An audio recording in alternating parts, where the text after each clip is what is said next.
Assalamualaikum warahmatullahi wabarakatuh. Perkenalkan nama saya Widya Tita Pertiwi dengan NIM 200509740021 dari kelas PTI 2020A. Di sini saya akan mempresentasikan sebuah video tutorial melalui media PowerPoint interaktif yang saya gunakan untuk memenuhi tugas mata kuliah pengembangan media ajar yang diampu oleh Bapak Ramadan Cakrawibawa SPD MKOM. Nah, di sini di PPT yang saya usung ini nantinya akan menampilkan sebuah video tutorial untuk membuat sebuah database menggunakan data definition language. Nah, nantinya ini akan kita praktekkan langsung melalui command prompt dan menggunakan SAMPP. Nah, untuk di tampilan beranda ini merupakan mata pelajaran dari basis data di kelas 12 RPL 1 dengan materi yaitu Data Definition Language atau DDL. Nah, di tampilan yang pertama ini nantinya akan muncul sebuah tab menu mulai dari beranda, tujuan, materi, dan juga latihan, serta lihat petunjuk. Untuk beranda ini menampilkan halaman utama pada PowerPoint. Kemudian untuk lihat petunjuk, kita tinggal klik saja tab menu lihat petunjuk. Nah, di lihat petunjuk ini berisi sebuah petunjuk atau tutorial dalam menggunakan PowerPoint ini. Nah, untuk beranda ini untuk menuju halaman utama, sedangkan tujuan untuk melihat tujuan pembelajaran dan materi untuk melihat materi, serta yang terakhir yaitu latihan untuk melihat latihan dalam pertemuan kali ini. Ini kita langsung saja melihat ke tujuan. Kita klik tab menu tujuan. Nah, nanti akan pindah ke halaman tujuan pembelajaran. Nah, untuk tujuan pembelajaran pada pertemuan kali ini, yaitu yang pertama, yaitu mengetahui konsep dasar tentang bagaimana struktur database direpresentasikan. Yang kedua, mampu menggunakan perintah DDL untuk membuat tabel baru dengan menentukan tipe data, batasan, dan juga indeks. Yang ketiga, mampu menggunakan perintah DDL untuk mengubah struktur tabel setelah dibuat. Yang keempat, yaitu memahami bagaimana DDL dapat digunakan dalam transaksi untuk mengamankan perubahan struktur database. Yang kelima, yaitu mampu menggunakan perintah DDL untuk menghapus tabel dan struktur database lainnya. Nah, itu untuk tujuan pembelajaran pada pertemuan kali ini. Nah, jika ingin kembali ke menu beranda, kita tinggal klik tab beranda. Nah, nanti akan muncul di tampilan beranda. Nah, langsung saja kita ke materi yang akan kita bahas. Kita klik tab materi. Nah, di materi ini yang akan kita bahas di data definition language ini ada pengertian DDL, macam-macam DDL, create table, drop table, alter table, menambah constraint, kemudian menghapus constraint, menambah kolom, menghapus kolom, mengganti tipe data kolom, mengganti nama kolom, dan juga mengganti nama tabel. Nah, untuk menunya ini adalah menu tab interaktif. Jadi, jika kita ingin ke materi secara acak, kita bisa mengklik menu materi yang kita inginkan. Misal di alter table, kita tinggal klik tab alter table saja. Nah, nantinya akan langsung ke halaman menu alter table. Kita coba kembali ke menu materi, kita klik materi. Nah, nanti akan kembali lagi di tampilan menu materi yang akan kita bahas. Jadi bisa kita gunakan untuk memilih materi secara acak atau random, tidak harus berurutan. Jadi menunya ini adalah interaktif. Kita coba misal mau ke menu materi untuk mengganti tipe data kolom. Kita tinggal klik saja tab mengganti tipe data kolom. Nah, nanti akan muncul tampilan halaman mengganti tipe data kolom. Nah, seperti itu. Nah, sekarang kita kembali ke menu materi. Kita akan membahas materinya secara berurutan, mulai dari di pengertian DDL. Kita klik tab pengertian DDL. Nah, untuk pengertian DDL ini apa sih? Jadi, untuk DDL ini merupakan kepanjangan dari Data Definition Language. Artinya, DDL ini merupakan suatu kumpulan perintah SQL yang dapat kita gunakan untuk membuat, mengubah, menghapus struktur dan definisi metadata dari objek-objek database. Selanjutnya yaitu macam-macam dari DDL. Nah, untuk macam-macam DDL ini ada create. Nah, create ini kita gunakan untuk membuat objek baru. Kemudian ada drop untuk menghapus objek dan alter untuk mengubah objek. Next yaitu kita membahas tentang creatable. Nah, creatable dalam DDL ini dapat digunakan untuk membuat tabel baru dalam database. Sintaksnya yaitu creatable, nama tabel, nama kolom 1, tipe data kolom 1, nama kolom 2, tipe data kolom 2. Nah, untuk nama kolom ini kita sesuaikan saja dengan jumlah kolom yang akan kita buat dalam sebuah tabel. Kemudian kita next ke creatable dengan ada kolom yang tidak boleh kosong. Nah, caranya yaitu kita tambahkan kata not null di belakang tipe data kolom yang tidak boleh kosong. Sintaksnya yaitu creatable, nama tabel, kemudian nama kolom 1, tipe data kolom 1, nama kolom 2, tipe data kolom 2. Nah, di akhir tipe data kolom 2 ini kita tambahkan not null. Kenapa? Karena di belakang tipe data kolom ini tidak boleh kosong, makanya kita harus menambahkan not null. Kita klik next. Nah, kemudian ini ada creatable dengan menggunakan primary key. Cara yang pertama yaitu kita tambahkan kata primary key setelah tipe data kolom yang akan kita jadikan primary key. Untuk sintaksnya yaitu creatable, nama tabel, kemudian dalam kurung nama kolom 1, tipe data kolom 1, primary key, diteruskan dengan nama kolom 2, tipe data kolom 2, dan selanjutnya sesuai dengan jumlah kolom yang kita buat. Namun hanya saja untuk primary key ini hanya terdapat satu primary key dalam satu tabel. Kemudian creatable dengan primary key 2. Cara 2 yaitu kita tuliskan semua kolom. Kemudian setelah kolom terakhir kita tambahkan kata primary key diikuti nama kolom yang akan kita jadikan primary key. Untuk contoh sintaksnya bisa disimak yaitu creatable, nama tabel, kemudian nama kolom 1, tipe data kolom 1, nama kolom 2, tipe data kolom 2, diikuti dengan primary key, nama kolom 1. Jadi nama kolom 1 ini merupakan representasi dari nama kolom yang nantinya akan kita jadikan primary key. Misalnya primary key-nya kita pengen di nama kolom 2. Jadi bisa saja kita ubah primary key nama kolom 2 karena kolom 2-nya nanti akan kita jadikan primary key. Kita juga bisa klik back ini dengan klik tanda panah ini. Nah, nanti akan kembali lagi ke halaman sebelumnya. Jadi kalau hanya diklik halamannya saja nanti tidak akan berubah. Tidak akan bergerak ke halaman sebelumnya atau sudahnya. Jadi hanya bisa menggunakan klik back dan juga next ini untuk kembali atau menuju ke halaman selanjutnya. Jadi untuk ke halaman selanjutnya kita bisa klik next. Ini tadi sudah, kita klik next ke cara creatable primary key. Ini adalah cara ketiga. Jadi ada 3 cara. Nah, jika pada cara 1 dan 2 tadi kita menambahkan primary key pada tabel tanpa menentukan nama constraint. Nah, untuk cara yang ketiga ini kita menggunakan constraint. Nah, caranya yaitu kita bisa menuliskan semua kolom, kemudian setelah kolom terakhir kita tambahkan kata constraint diikuti nama constraint, kemudian primary key diikuti nama kolom yang akan kita jadikan primary key. Untuk sintaksnya yaitu creatable, nama tabel, kemudian nama kolom 1, tipe data kolom 1, nama kolom 2, tipe data kolom 2, diikuti dengan constraint, nama constraint, primary key, nama kolom 1.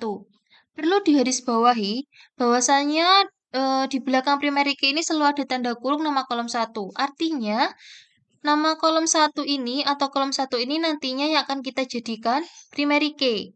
Perlu diingat-ingat, ini nantinya kolom yang akan kita jadikan primary key. Kemudian next, ini menggunakan create table untuk membuat foreign key. Kalau sebelumnya membuat primary key, sekarang create table dengan foreign key. Nah, foreign key sendiri merupakan primary key dari suatu tabel yang masuk ke dalam tabel lain. Nah, untuk membuat tabel yang namanya foreign key ini tidak kita tentukan sendiri, jadi udah di-default oleh Oracle. Kita bisa menggunakan cara yang pertama dan kedua. Nah, untuk cara pertama ini, kita tuliskan semua kolom. Kemudian, setelah kolom terakhir, kita tambahkan kata foreign key diikuti nama kolom yang akan kita jadikan foreign key. Diikuti juga dengan reference, nama tabel, dan kolom acuan. Nah, untuk sintaksnya, yaitu create table, nama tabel, nama kolom 1, tipe data kolom 1, nama kolom 2, tipe data kolom 2, kemudian foreign key, nama kolom 2. Nah, sama seperti primary key tadi, artinya nama kolom 2 yang kita taruh di dalam kurung ini, di belakang foreign key, artinya kolom yang nantinya akan kita jadikan foreign key. Kemudian ditambahi dengan reference, nama tabel acuan, nama kolom acuan.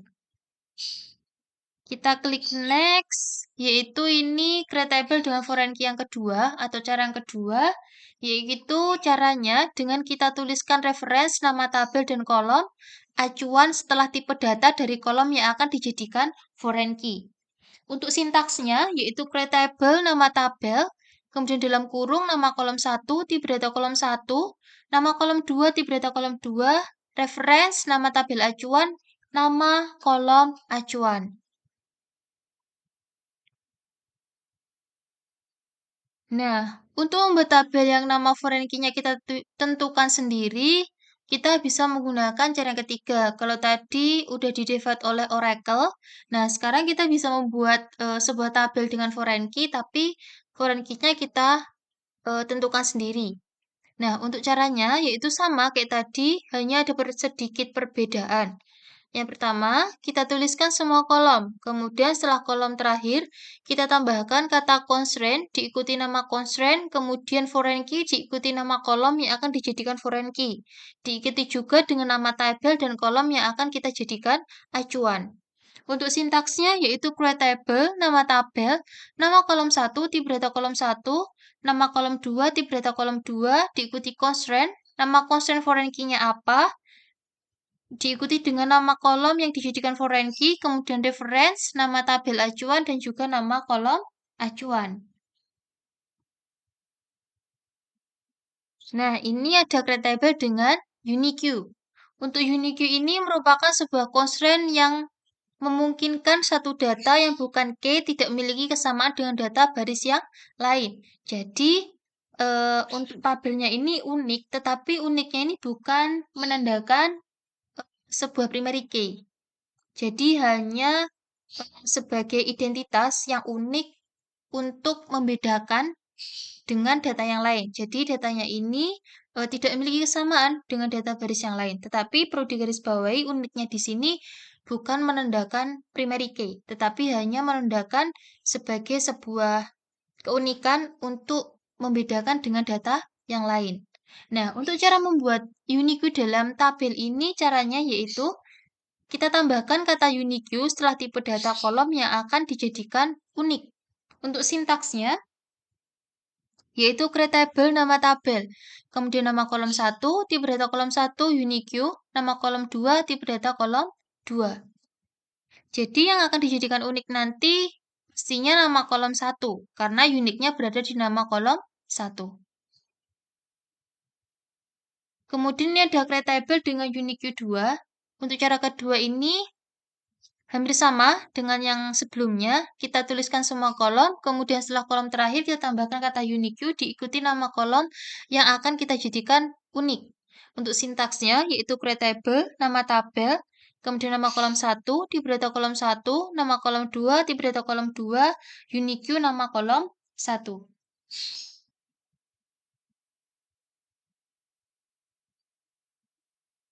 Nah, ini ada create table dengan unique yang ketiga. Jadi, ini ada 3 cara. Jika pada cara yang pertama dan kedua tadi, kita menambahkan unique pada tabel tanpa menentukan nama constraint-nya.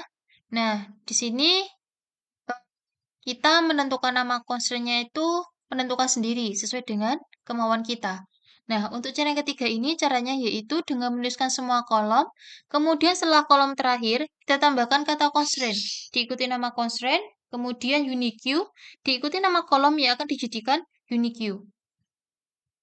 Untuk sintaksnya yaitu create table, nama tabel, nama kolom 1, tipe data kolom 1, nama kolom 2, tipe data kolom 2, constraint, nama constraint, unique, nama kolom 1.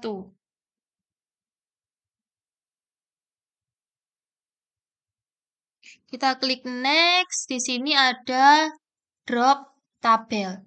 Nah, untuk drop tabel ini fungsinya apa? Nah, jadi untuk drop tabel ini fungsinya untuk menghapus tabel. Sintaksnya cukup sederhana dan singkat. Hanya drop tabel, nama tabel. Nama tabel ini adalah tabel tujuan yang akan dihapus. Kemudian ada alter tabel. Nah, alter tabel ini fungsinya yaitu untuk perubahan tabel. Jadi untuk slide selanjutnya nanti ini akan kita bahas beberapa contoh cara penggunaan dari alter tabel. Kita klik next. Yang pertama yaitu menambah constraint. Untuk menambah constraint yang pertama itu menambah primary key. Untuk sintaksnya yaitu alter tabel, nama tabel, add constraint, nama constraint, primary key. Kemudian dalam kurung diikuti dengan nama kolom yang akan kita jadikan primary key. Kemudian untuk constraint yang kedua yaitu dengan menambahkan foreign key. Untuk sintaksnya yaitu alter tabel, nama tabel, add constraint, nama constraint, foreign key, diikuti dengan nama kolom yang akan dijadikan foreign key, reference, nama tabel acuan, nama kolom acuan. Kemudian menambah unique. Sintaksnya yaitu alter tabel, nama tabel, add constraint, nama constraint, unique, diikuti dengan nama kolom yang nantinya akan kita jadikan unik. Kemudian menghapus constraint. Untuk sintaksnya yaitu alter tabel, nama tabel, drop constraint, nama constraint. Next, membahas tentang menambah kolom. Untuk sintaksnya yaitu alter tabel, nama tabel, add nama kolom, tipe data kolom 1. Nah, 1 ini artinya apa? Yaitu boleh diikuti oleh not null, unique, atau juga primary key. Kemudian menghapus kolom, sintaksnya yaitu alter tabel, nama tabel, drop, nama kolom. Kemudian mengganti tipe data kolom, sintaksnya yaitu alter tabel, nama tabel, modify, nama kolom, tipe data baru. Kemudian mengganti nama kolom, sintaksnya yaitu alter tabel, nama tabel, rename kolom, nama kolom lama, to nama kolom baru. Untuk mengganti nama kolom ini, kata kuncinya pasti menggunakan rename kolom. Kemudian mengganti nama tabel. Sintaksnya yaitu alter tabel, nama tabel, rename kolom, nama kolom lama, to nama kolom baru. Nah, ini adalah materi yang terakhir. Kita coba kembali ke tab menu materi. Nah, menu yang terakhir adalah mengganti nama tabel. Kemudian kita ke menu latihan. Kita klik tab latihan. Nah, di sini akan muncul halaman latihan dari Data Definition Language. Di menu latihan ini nanti terdapat 2 sesi, yaitu yang pertama yaitu sesi praktek Data Definition Language dan juga ada menjawab soal pilihan ganda. Untuk prakteknya nanti kita menggunakan command prompt dan juga SAMPP.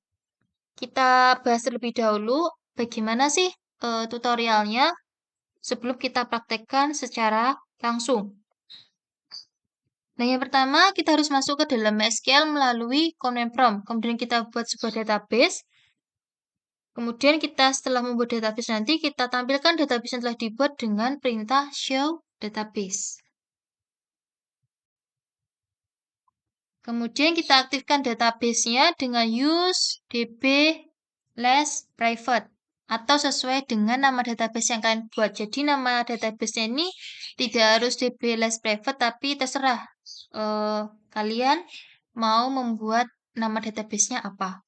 Nah, setelah diaktifkan, kita buat sebuah tabel dengan nama siswa. Create tabel siswa, diikuti dengan NIS, nama, tanggal, kelas, nomor telepon, dan lain-lain. Kemudian, lihat daftar tabel pada database yang kita buat. Kemudian kita lihat struktur tabel pada tabel siswa. Untuk lihat daftar tabel ini, kita menggunakan perintah show table. Kemudian untuk lihat strukturnya, kita menggunakan perintah dash siswa. Nah, di tabel siswa ini ada fitness, nama, tanggal, kelas, dan juga nomor telepon dengan tipe datanya masing-masing. Kemudian kita ubah fit nama pada tabel siswa menjadi nama siswa dengan tipe varchar size 30. Caranya yaitu dengan alter tabel siswa change nama siswa varchar 30. Kemudian kita ubah fit tanggal pada tabel siswa menjadi tanggal lahir dengan tipe dan size-nya tidak dirubah. Kemudian kita ubah fit kelas pada tabel siswa menjadi kelas siswa dengan tipe varchar size 20. Untuk yang tutorial ke-8, kita ubah fit tanggalnya itu perintahnya yaitu alter tabel siswa change tanggal lahir date. Kemudian untuk ubah fit kelas ini perintahnya yaitu dengan alter tabel siswa change kelas siswa varchar 20. Jadi terdapat dua perbedaan di mana yang tutorial ke-8 ini tipe dan size-nya tidak dirubah, tetapi yang ke-9 ini untuk tipe dan size-nya dirubah. Jadi harus berhati-hati dalam menggunakan sintaks yang dimasukkan. Kemudian yang ke-10 yaitu hapus fit nomor telepon pada tabel siswa. Caranya dengan memasukkan sintaks alter tabel siswa drop nomor telepon. Kemudian kita tampilkan desk siswa. Kemudian kita ubah nama tabel siswa menjadi siswa baru. Kita lihat kembali struktur tabel siswa. Kalau yang sebelumnya tadi perintahnya yaitu kita ubah nama, berarti pasti rename tabel siswa to siswa baru. Kemudian kita buat tabel tutor dan tabel ruang, kita lihat strukturnya. Untuk membuat tabel ini dengan cara create tabel tutor dan juga create tabel ruang, kemudian untuk menampilkan tabelnya dengan desk tutor dan juga desk ruang. Nanti akan muncul fit dan juga tipe datanya apa saja.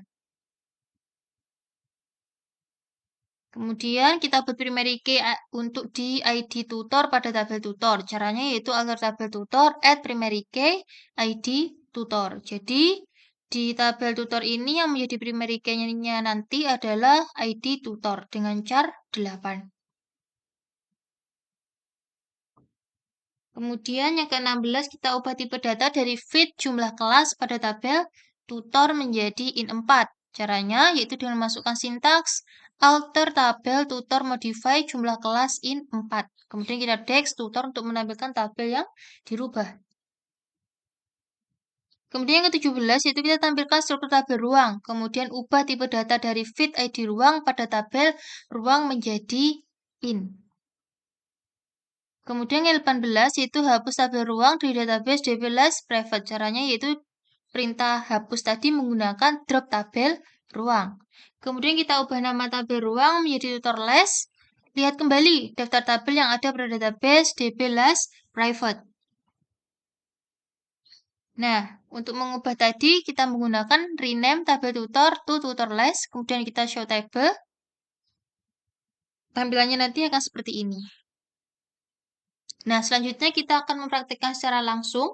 Sebelum masuk ke soal latihan, kita akan mempraktikkan secara langsung tutorial data definition language tadi menggunakan command prompt dan juga SAMPP. Kita langsung saja masuk ke SAM-nya. Kita harus mengaktifkan dahulu Apache dan juga MySQL. Kalau sudah aktif, kita masuk ke MySQL. Nah, di sini kita harus masuk ke directory SAM dan juga MySQL. Nah, tadi saya sudah membuat sebuah database dengan nama DB les siswa. Nah, setelah kita meng-create database ini, selanjutnya kita akan menampilkan database-nya dengan perintah show database.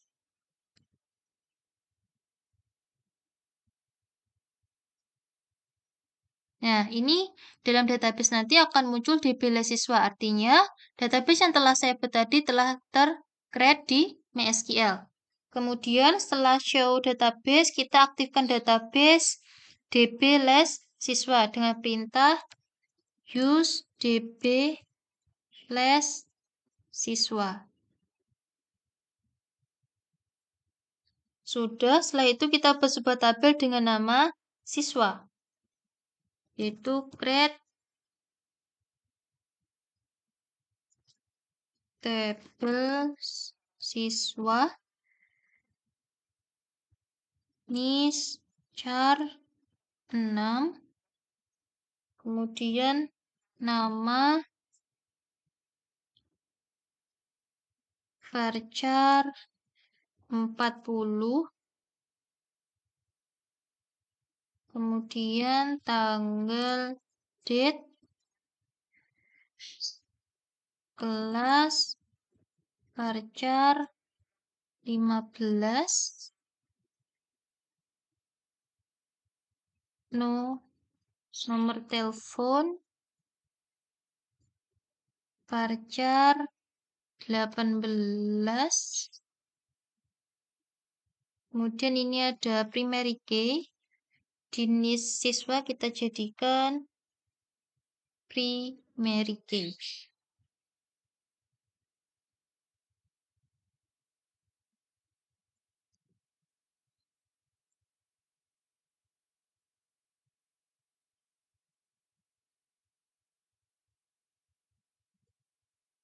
Sudah berhasil.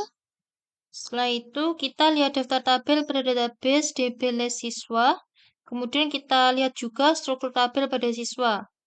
Yaitu kita show table.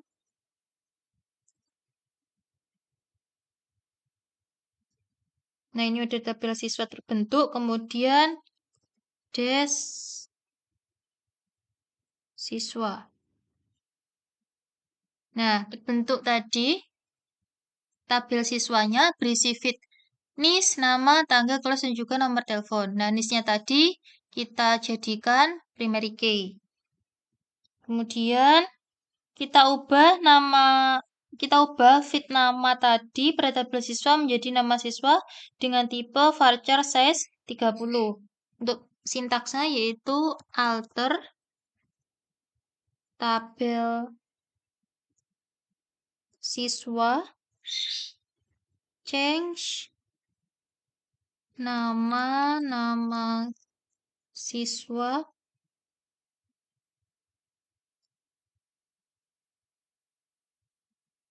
varchar 30.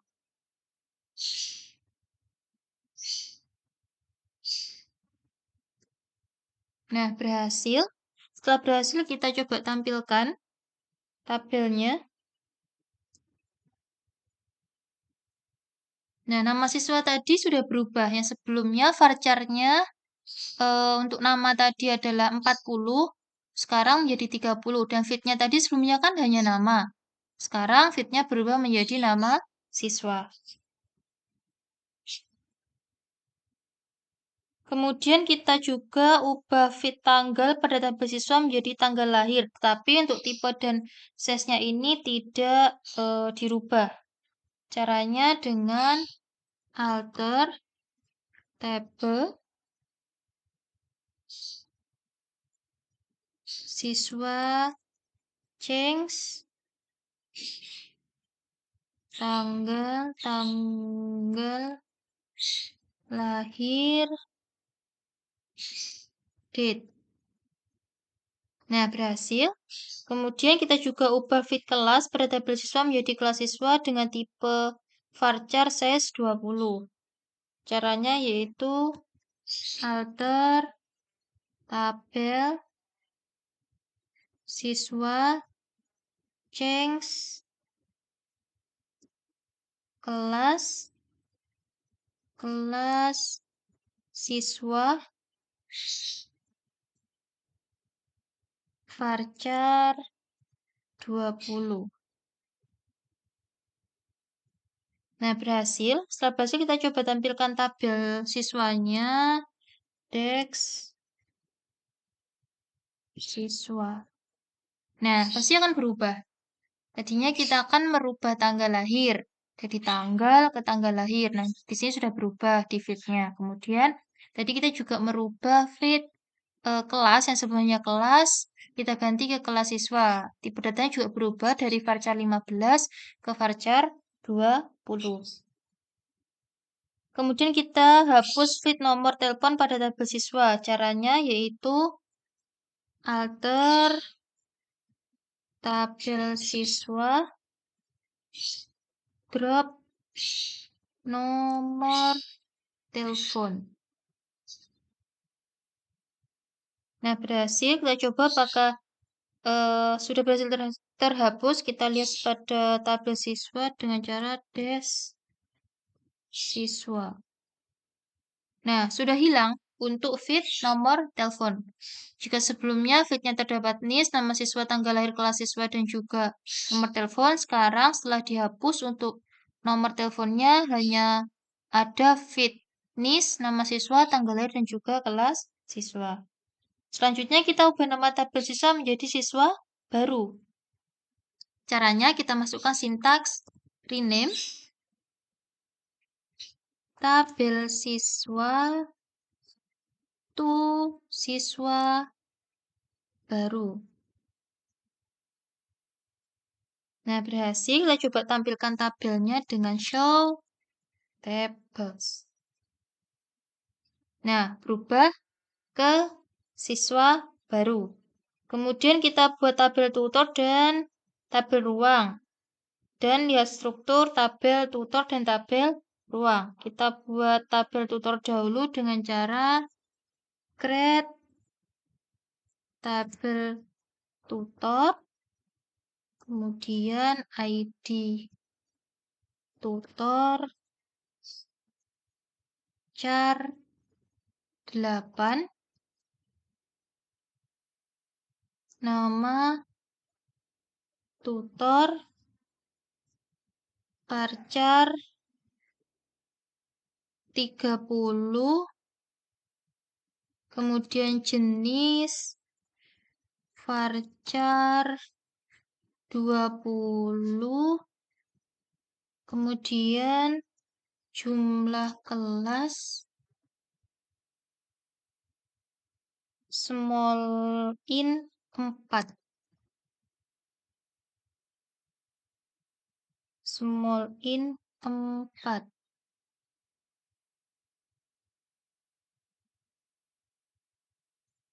Berhasil. Kita coba buat tabel ruang, yaitu create tabel ruang dengan ID ruang char 3. Kemudian nama ruang varchar 10. Sudah terbentuk, kita coba tampilkan struktur tabelnya.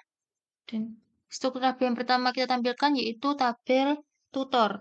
Jadi Dex tutor. Nah, sudah terbentuk untuk tabel tutornya, yaitu ada feed ID tutor, nama tutor, jenis, dan juga jumlah kelas. Yang kedua, kita tampilkan struktur tabel dari tabel ruang. Dex ruang. Nah, di sini filenya hanya ada 2, yaitu ada ID ruang dan juga nama ruang.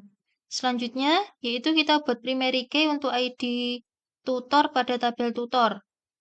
Jadi, caranya yaitu alter tabel tutor add primary key, kemudian diikuti feed yang akan kita jadikan primary key-nya nanti, yaitu ID tutor.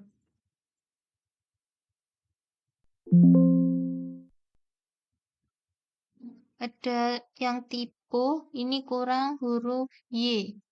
Jadi harus teliti. Kita ulangi lagi. Membuat primary key pada ID tutor.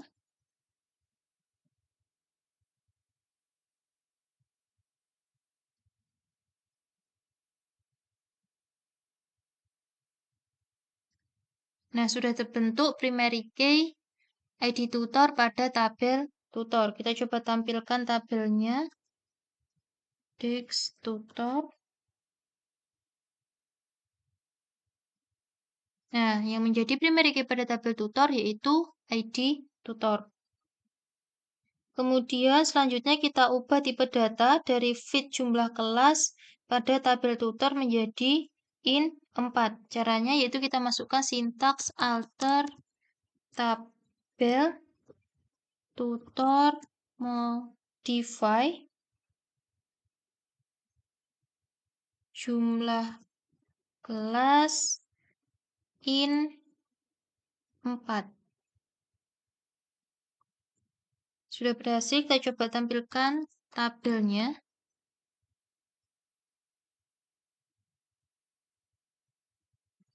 Nah, ini untuk fit jumlah kelas, tipenya sudah berubah menjadi int 4. Kalau sebelumnya tipenya yaitu small int 4, sekarang menjadi int 4.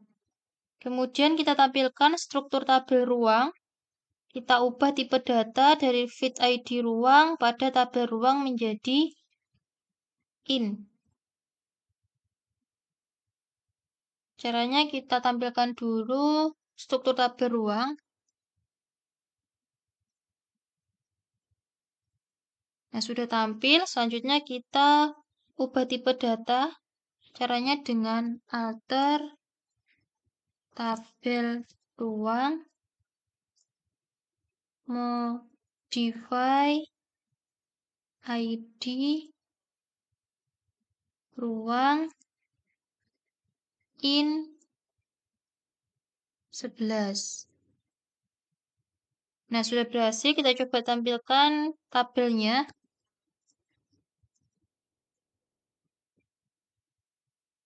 Nah, sebelumnya tadi, untuk ID ruang tipenya adalah char 3, sekarang berubah menjadi tipenya yaitu int 11. Kemudian selanjutnya kita hapus tabel ruang dari database DB list siswa. Caranya dengan drop tabel ruang. Nah, sudah berhasil terhapus. Kemudian selanjutnya kita ubah nama tabel tutor menjadi tutor les. Kemudian lihat kembali daftar tabel yang ada pada database DB les siswa. Caranya dengan rename tabel tutor to tutor les. Nah, berhasil. Kita coba tampilkan tabelnya dengan show tables. Nah, untuk tabelnya sudah ter-rename ya. Sebelumnya hanya tutor, sekarang ke tutor les. Nah, untuk praktikum atau tutorial dari DDL ini sudah kita implementasikan menggunakan command prompt. Jadi untuk materi tadi semuanya sudah kita implementasikan atau kita praktekkan dalam command prompt ini. Nah, kalau sudah berhasil, kita ke latihan selanjutnya, yaitu di latihan soal pilihan ganda. Nah, untuk menuju halaman dari tampilan soal pilihan ganda ini, kita tinggal klik saja tab buka latihan soal. Kalau mengklik di luar tab ini, maka tidak akan berganti ke halaman latihan soal. Jadi kita hanya bisa berganti ke halaman latihan soal jika mengklik tab buka latihan soal. Kita coba klik buka latihan soal. Nah, di sini akan menampilkan halaman latihan soal pilihan ganda. Untuk pertanyaan yang pertama, yaitu ini tentang pengertian dari data definition language. Nah, di sini ada 4 pilihan ganda mulai dari A, B, C, dan D. Kita coba klik B. Nah, ternyata jawabannya benar. Nah, jika benar nanti akan muncul tanda centang hijau. Nah, misal salah, nanti akan muncul tanda silang merah. Jadi di sini soal pilihan gandanya interaktif, sudah menampilkan mana jawabannya benar dan mana jawabannya salah. Kemudian jika ingin berganti ke latihan soal yang acak, bisa kita klik nomor soal yang akan kita tuju. Misal nomor 3. Nah, di sini nanti halamannya akan berganti ke halaman latihan soal nomor 3. Di sini untuk soal nomor 3 tentang tujuan dari perintah SQL alter tabel dalam DDL. Misal kita jawab D. Nah, salah. Nantinya akan muncul tanda silang merah. Kita coba B, salah. Artinya jawabannya masih belum benar. Kita coba C, ternyata masih salah. Berarti jawabannya adalah A. Tujuan dari perintah SQL alter tabel dalam DDL adalah mengubah struktur tabel. Kemudian kita coba kembali ke nomor 2. Ini bisa juga pakai menu back. Nah, pasti akan langsung kembali ke soal nomor 2, yaitu tentang perintah SQL mana yang termasuk dalam kategori dalam definition language DDL. Kita coba jawab C. Salah. Kita coba jawab A. Benar. Ternyata jawabannya adalah A. Nanti kita klik huruf lain, pasti jawabannya akan salah atau ada tanda silang merah. Soal nomor 3 sudah, kita kembali ke soal selanjutnya itu di nomor 4. Itu tentang apa fungsi dari perintah SQL drop dalam DDL. Kita coba jawab C. Nanti itu jawabannya benar, yaitu fungsinya untuk menghapus tabel dari database. Dan nanti jawabannya akan silang merah, sama kayak soal sebelumnya. Kita lanjut ke soal nomor 5, yaitu tentang perintah SQL mana yang digunakan untuk menghapus sebuah indeks dari tabel. Kita coba jawab C. Ya, jawabannya adalah drop index. Karena di sini tandanya ada centang hijau, tandanya jawabannya adalah benar. Untuk jawaban lain ini pasti salah dan akan menunjukkan tanda silang merah. Nah, terima kasih untuk pertemuan hari ini pada mata pelajaran basis data di materi Data Definition Language. Semoga ilmu yang saya sampaikan tentang tutorial Data Definition Language ini bermanfaat dan dapat dipraktekkan. Sekian dari saya, selamat belajar, dan wassalamualaikum warahmatullahi wabarakatuh.